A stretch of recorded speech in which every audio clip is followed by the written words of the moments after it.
Hello again, this is Dan, the real estate guy, coming to you from the Sacramento area from my home office here. By now you've looked at some introduction videos and you're cruising along through the courses. We're starting to get into the real good stuff here pretty quick. We're going to start today with a couple of overviews, cover some terminology, get everybody on the same page here. A little bit difficult sometimes because I realize I'm talking to some folks who are brand new to this stuff. And we've got some people that are intermediate or maybe even advanced. Some of you intermediate advanced, if you've done more than say 25 transactions, probably some of this stuff's going to be all review for you. For the new folks, the emphasis here today is that you need to learn the terminology. You need to learn the language of real estate. I often joke that I speak a little bit of English and a lot of real estate. And one time I was in a conversation with someone where we're talking about equity. You know, equity capture, protection equity, you know, what you need to work with. And all of a sudden I realized, the person just told me, they said, what's equity? You know, and so sometimes when I'm talking real estate, I'm speaking my language, you know, talking notes, deeds of trust, things like that, you know, title insurance, all the different things going on there, even the contracting stuff. Sometimes I forget how much I picked up over a 25-year period and 1,000 transactions. So what the whole story here today for you is that we're going to go over just some basics, but you need to gather as much information as you can. Remember, my video training program, while I believe it's the best because it's real, I'm really doing deals and I'm really telling you what's going on. When I started, I read books. I read books for 3 months solid until I couldn't find a book in the bookstore about real estate buying and selling or buying and holding, managing, all that stuff. Until I couldn't find any that I didn't read yet. And I got a little nervous because I knew then I had to go out and take some risk. My program here is designed to get you real experiences without risking your capital. Remember, you're doing one bad deal is much worse than just gathering information for 6 months and then doing one good deal. So you don't want to put the cart before the horse. You want to gather all the information. We're going to just go over some brief overview today, realizing this isn't complete for you yet. It would be smart for you to go grab a few books. Maybe at some point I'll put a list together and we can put it on the website or at least recommend to you. But right now I just want to start with the basics, the real basics. You know, what happens? You know, learn how real estate works. What I like about real estate is it's creative. You know, as long as you have a meeting of the minds with the seller and the buyer and you both agree to everything and you're both doing what I call a win-win transaction, meaning that everybody in the transaction feels as if they're winning. They're getting what they need or want out of this transaction. That's the basics right there. Oh, and going back to that equity, in case you're still there going, what was that equity thing? You know, just run through it for you. We're going to use regular numbers, easy numbers, even though the numbers in your area could be much higher or much lower, just so that you're not still wondering about equity as I cruise on here. Equity is just the value in a property above what's owed. If you have a property that's $200,000 value on today's market, you know, based on the comps you just had, maybe the same type, same property on the same street just sold for $200,000, you're working with the seller and you find out that he owes $100,000. He has $100,000 equity above what he owes. That's what you need to work with as an investor. You can't work with someone if they owe $200,000 and the house is worth $200,000. It'd be pretty tough to do a deal. There's no equity there. There's no way for you to get paid for your work. There's no way for realtors to get paid if you were going to try and sell it. So you need equity. Equity is what pays everything in a transaction. It's where your profit is when you set up a good buy-sell. You know, so you just have to go over that, understand it, and work with it. So learn the terminology, read some books, you'll pick it up. But let's go through the chain of events, the regular old transaction. Even though we're going to teach you 5, 6, 7 different ways to buy wholesale, the main chain of events is about the same. What can change is how fast they happen, what kind of contract you use, but everything else is going to be about the same. First thing you're going to do is identify a property that you can buy. It's a numbers game. You're going to have to look at lots of properties. You're going to have to talk to lots of people. But you're going to find someone that needs your services. Remember, what you offer when you buy someone's property, even though you're buying it below market, you are offering a service. If they could easily put that property on the market and sell it, they would. There's going to be a reason why that doesn't work for them. They may be considering that, but maybe it doesn't work for them. For example, I bought one where the house was torn up. They couldn't go on the retail market. You know, that's just one situation. You may have other situations where they just inherited the property. And they live out of state and they don't want to screw with it. You know, they just want to get their money and they want to move on, and they don't mind taking a discount to make it happen fast. All right, there's going to be lots of different reasons why somebody would sell you a property for less than its current market value. All right, so you've identified the property.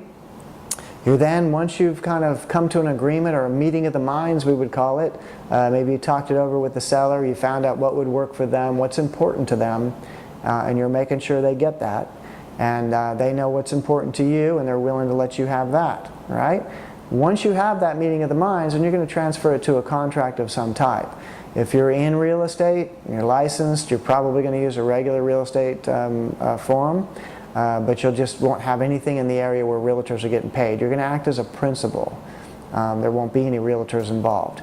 If you're an agent, you have your license hanging with the broker, you check with them on what their requirements are when you buy and sell for your own account. A good broker is not going to make you pay on that deal. He's going to get paid from all the other deals you do, and he's going to get paid something when you sell that property. He's not going to charge you for buying the wholesale. You're buying business, future business probably for him as well, him or her. So anyways, you have that meeting of the mind, you put the contract together, the next step is to open an escrow. I realize in different parts of the country they may not use escrow companies and title companies that are combined. Sometimes they're separate, sometimes you use a closing attorney, I think on the East Coast. It's all different for your area. Remember, in these videos, I won't be giving you legal advice. I don't know your area and your requirements. I'm giving you the nuts and bolts, the principles that work, the techniques that have always worked for me. You're going to fill in the gaps. You're going to be professional about it. You're going to find out your requirements, and you're going to make sure that you're doing everything straight up, treating people right, win-win, or don't do the deal. So after you have the escrow open, you have to realize whether you're using a closing attorney or an escrow company or whatever you're doing, it's a neutral third party. They're not the buyer, they're not the seller, they're just making sure that based on the agreement, once the money is in escrow, title's not transferred until everybody meets the requirements that they agreed to. There was a certain amount of money that was supposed to go to the seller, the closing costs were being split a certain way. They need to make sure that everything's required is there. You on the buying end, you're getting title insurance in this case. They're going to make sure that title is right and that they want to insure it and will insure it for you. So you're not stuck either. If there's a problem with the title, turns out somebody was trying to sell you the property when there was another person on title and that person doesn't want to sell, well, you're not really out anything at that point either, other than your time and your effort, right?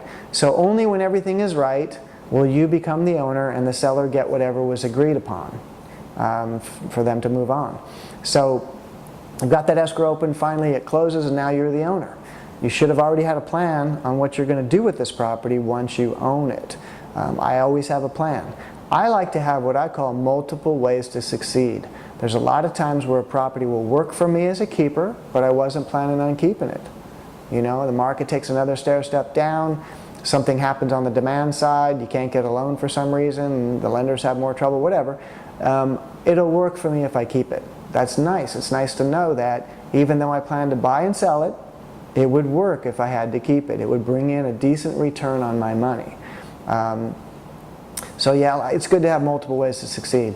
Often when I buy a property, it would work as a keeper. It would work as a retail sale, meaning I'm going to clean it up, prep it for the retail market. We'll get into that deep in another video, but I'm going to make that property turnkey. I'm going to make it the best condition and the best price for the area. I want to be the next sale. Often you can look at an area and say, wow, it looks like there's going to be 5 sales a month within this 1 mile area. I want to be one of those 5 and I'd like to be the next one.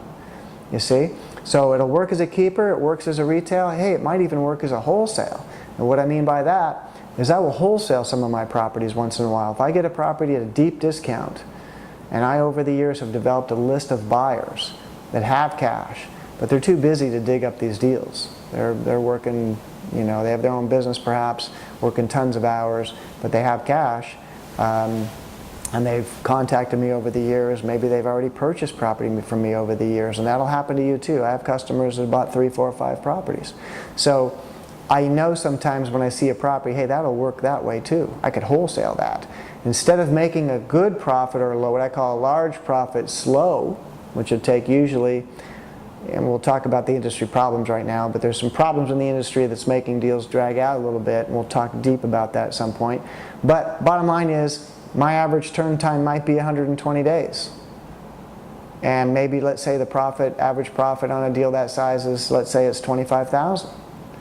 But I know I've got a guy that will give me $5,000 to $8,000 or $9,000 more than I paid next week. Cash, close fast. As soon as I've closed, he's willing to do a week escrow and close as well. Sometimes it's better to take a small profit fast over a larger profit slow. Why? Because they get to take that money and use it on another transaction. When you have your research done and you have lots of possible transactions, and you feel confident that you can turn that money over again and again and again quickly, you'll notice that that return in a short period of time allows me to turn that money over many times if I have many possible buys and many possible buyers, cash buyers, wholesale buyers. It might be smart for me to do it that way. And we'll talk about that in another video. So in that situation, I had 3 possibilities: keep it, retail it, or wholesale it. All of them work. Nice to have multiple ways to succeed in this marketplace. So once I become the owner, I have a plan. Let's take, for example, if this is going to be a retail deal, you should also be building your contractors list or your subcontractors list. I'm going to suggest on your first few projects that you become the general contractor. In other words, instead of paying a guy to supervise all that work, it might be better for you to learn. Remember, you don't get paid just in money on each one of these transactions. You get paid in lessons. My first transaction, I did everything myself except install the carpet. I'm not suggesting you do the actual labor unless you're qualified to do that. I certainly wasn't, but I wanted to learn about it. So I did tile work for the first time in my life. You know, I made a mess, but it came out nice. So I wanted to learn how all this stuff works. You may want to watch someone else do it. But bottom line is, you need to have carpet people. You need to have good paint people. You need to understand how to talk to them and work with them. You need to get a good feeling for the cost ahead of time. Because back when you identified this transaction and you walked through this property with the seller, you should have already had a list of about what it cost you to put this property in retail condition if that was one of your possibilities. You couldn't really structure a transaction if you didn't know your cost. So you're going to estimate those things at the beginning. You're going to get real good at it over time. You're going to know, you're going to be able to walk through a house and know this is going to cost me $12,000 to put it back in shape, or it's going to cost $4,000, etc. So you're going to know that. You're going to become the owner. If there's someone living there, you got to deal with that. You should know that up front. You're going to know if you have to deal with a tenant, deal with the previous owner. You should already have an agreement on when that person's moving out before you ever close. So you now have closed, you're putting your plan together, whether it's the retail, the wholesale, or the keeper plan. You'll fix the property up accordingly. You'll list it on the market, going for that retail value or one of the other methods. Once you get that done, repeat. You're going to do this over and over again. Remember, we're not talking every detail in this overview today. We're just giving you the actual, just kind of a general feel for the sequence of events and what goes on. That's what you need to do.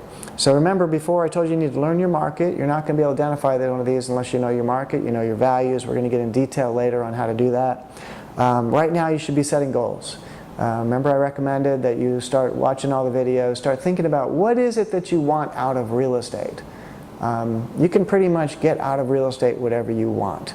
Do you want a big income at some point? Do you just want to cover what you're making already? Do you want to buy and sell one property per quarter and make more than you do on your job? That's very possible. All those things are doable, and we're going to teach you how. But right now, you should be dreaming. This is the time to dream. It helps with your learning, all right? If you have big dreams, perhaps you have a family you want to provide for, perhaps you're looking forward someday to retiring somewhere. Whatever that is, figure out what you want out of real estate. Start dreaming. If you don't write your goals down currently, you need to. Writing them down is key. I carried my goals with me. Well, I still do it. It's in my iPhone now. But in the old days, when I carried a Franklin planner, I had my goals literally. I had them for the next 10 years, in some cases 15 years.